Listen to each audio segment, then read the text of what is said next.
I turned around, and there she was. Martha Ellis. Her face was pale, her eyes hollow and empty. Her clothes were torn, and she looked as if she hadn't seen the light of day in years. She reached out toward me, her hand outstretched, her eyes pleading. I could barely move, barely breathe. My mind screamed at me to run, but my legs wouldn't obey. She spoke again, but this time it was more than just a whisper, it was a cry for help. I never left. I'm still here. I don't know how long I stood there, frozen in place, but when I finally snapped out of it, she was gone. The room was silent, and the temperature returned to normal. I looked at the recorder in my hand, and my heart dropped.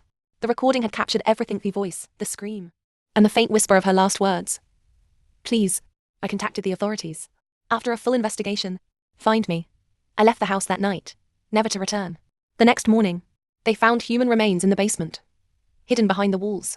They were identified as Martha Ellis and her family. I don't know if it was her spirit, or just the house itself that caused everything to happen. But now, I believe, the supernatural isn't just a story, it's real. And sometimes, the past doesn't stay buried.